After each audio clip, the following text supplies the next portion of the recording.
Festival italijansko-srpskog filma 2019. održan je od 23. do 28. septembra u Jugoslovenskoj kinoteci. Prvi deo programa činili su savremeni italijanski filmovi mladih reditelja, dok je drugi deo programa bio posvećen Oskarovcu Pieru Tosiju, kostimografu, koji je svojim kostimima obeležio najznačajnija dela Lukina Viskontija i brojni drugih reditelja. Ovim povodom u Beograd su posetili brojni gosti iz Italije, pored Gabriele Carlucci, umetničkog direktora festivala, reditelja, producenata i glumaca iz filmova koji su se našli na programu.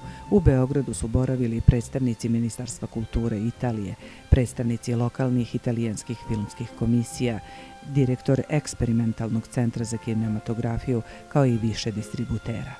Zahvaljujući Neveni Šarčević, na festivalu su prikazani i filmovi mladih autora Srbije, potpomognuti od strane Ministarstva kulture Republike Srbije.